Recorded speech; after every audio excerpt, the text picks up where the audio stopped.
Afternoon. On the back of my video about the Nissan Leaf that went out this morning, the other email I got last night was this one. Hi Geoff, I've just been watching your latest YouTube video, the JQJM Johnny Smith sellout China thing. 3 days to do 650 miles. What rubbish. Just think if that was a business. Loads of losses due to cost and accommodation and time wasted at charging points, having meals, etc. Like you said, get a Volvo like you and I drive. I've spoken with Paul on numerous occasions. We're both fans of the P80 platform, 2.5 diesel, and Paul, like myself, has done long distance journeys in these cars with this engine. Here are a few photos with proof of the pudding. When I did my 23-hour trip from Swansea to Milan, 958 road miles and a ferry from Dover. I always reset the trip odometer when I fill the tank, so I add the trip mileage to the miles to empty for the range of the tank. I think I filled up for the first time in France, having driven through Belgium and Luxembourg, not because the tank was empty, but because the diesel was cheaper and there was a convenient place to stop.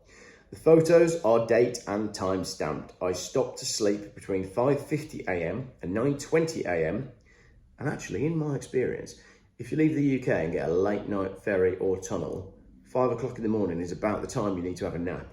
I could drive, let's say I leave my house at 4 in the afternoon for a late ferry or a late tunnel, I can get to about 4 o'clock in the morning, which means I can get almost 500 miles through France before I need to stop for a break. And Paul's clearly the same because his timings are the same as me. So we're obviously cut from the same cloth.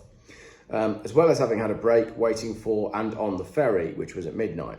On UK motorways, I drove at 70 miles an hour and abroad 130 kilometers per hour, slightly faster on the Autobahn. Now, interestingly, when you drive these Volvo diesels, if you're happy to go slower, your fuel economy just goes ridiculous.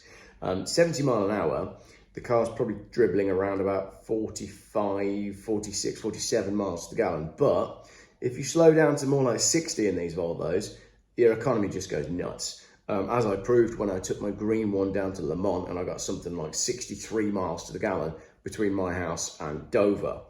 And while after refueling, you'll see the range was still 810 miles, even after driving 107 miles at the speed limit. So at one point, the combined trip and miles to empty recorded a total of 1,170 miles. That must have been a long descent. So basically, this old Volvo, which is 30 years old, is saying it's going to get 917 miles to one tank of diesel. I think they're a 65-litre tank, 15 gallons on these Volvos. But there's so much freedom in filling your car with diesel and knowing that you can drive all day. I love knowing that my fuel tank can outlast me. And I've got like a bladder like anything, and I don't need to stop for food, and I don't get bored, and I don't get tired, and I take a little bit to drink with me, but I know that the car can outlast me. I love that. Like I said, there is real freedom in that. And he says, I think overall I used around 18.5 gallons, giving an average of just under 52 miles per gallon. As I said, I think they're a 15-gallon tank. There was quite a variation in temperature too, from -1 Celsius to +21 Celsius, but that was in the Gotthard Tunnel, 17 kilometers long, if I remember correctly. All done without a map, which I forgot to take, and no sat-nav as my phone didn't pick up the route abroad. Luckily, I photographed the route when I left Dover, just in case, though it was quite a challenge at intersections to work out which way to go. We really must arrange to meet up when you get back home, and hopefully you have those grab handles and rear view mirror safe for me from your scrap car.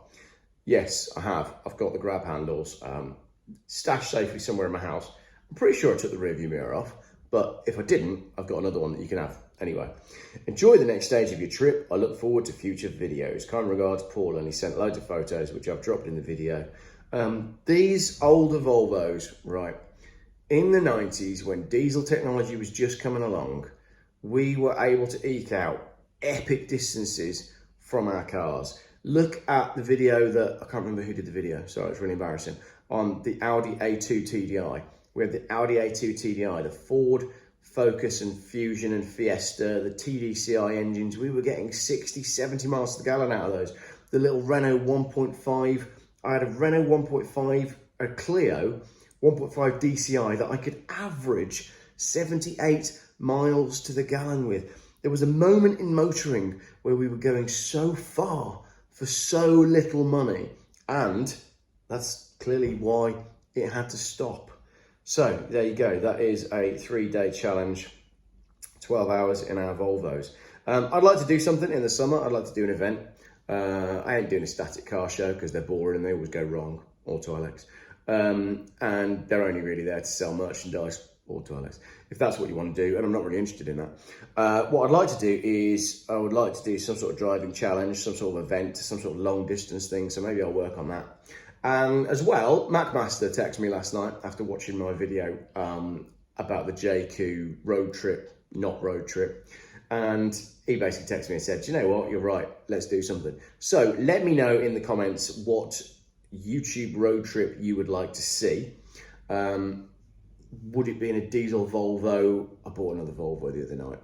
I did buy another Volvo. In fact, I'm going to use this video to show you the Volvo that I just bought, because no one will get to this point. This is the 6-minute point. And my friend Paul has filmed it because it's currently on his drive. And Paul is basically Steven Spielberg. I mean, his camera skills, his editing, the way he frames the shots. I mean, if he doesn't get nominated for some sort of YouTube Oscar, it's going to be a miracle. But let me explain it to you if you're still watching. I love my Volvo V70 Cross Country, my brown one. I think it's a great car. My only issues with it is it's not that clean. The paintwork needs a little bit of work. It doesn't have a sunroof, and it could use a tow bar. Anyway, Paul, actually, who has the car right now, he's looking after it for me. He found one on Marketplace the other day, and I always said how rare these cars are, right? Another one pops up for sale, doesn't it? What are the chances? It's a beautiful blue colour. I forget the name of the colour, but it's a lovely colour. Not only is it a lovely colour, it's got a private number plate on it, which comes with the car. It's got a tow bar, it's got a sunroof, and best of all, it's a really clean car, and it's got the Dolby Pro Logic full surround sound system that I had in the V70R that I drove to Benidorm, and that sound system is phenomenal. So I've now got another Volvo on the way, which means I've got the red diesel one, the green diesel one, the brown petrol one that I bought for parts, the brown cross country, and now this bluey, greeny, tealy one as well. So 5 Volvos, and I'm not even in the country. Pretty good going. Right, here's Paul. Thanks for watching. So, hello. Just thought I'd show you around Geoff's new toy.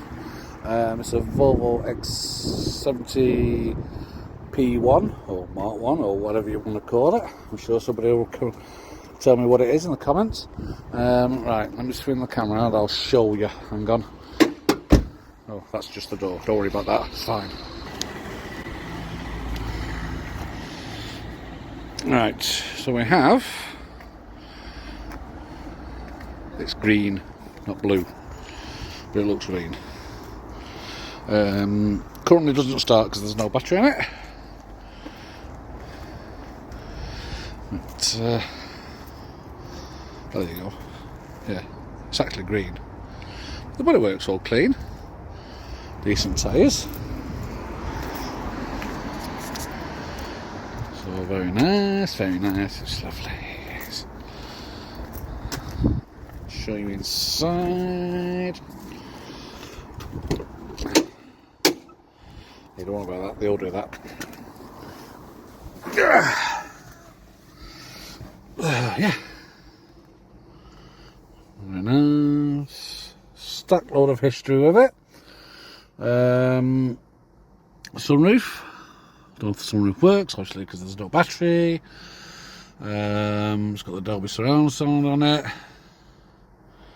Hopefully get a battery for it tomorrow, and then I'll know more. It's got 155,000 on the clock. What else do you need to know? Let's take it around. Oh, okay, that did open a second ago.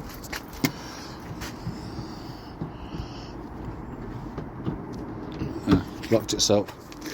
Oh well, I'll show you. There we go. Dog guard, rough. Nice. Nice. Oh, lovely. Oh, lovely.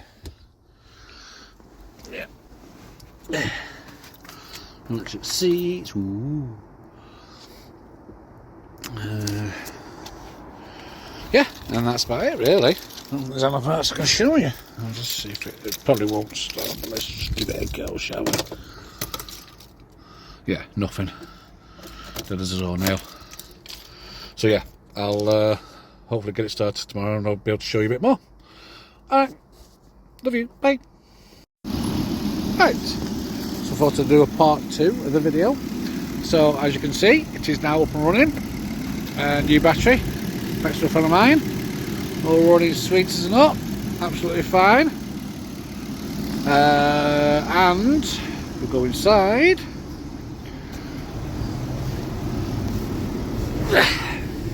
No warning lights. Absolutely gone. So yeah, it's all good. Just warm myself up now. I'll go and blow and yeah. So yeah, just a quick update. All good, good to go. Bye.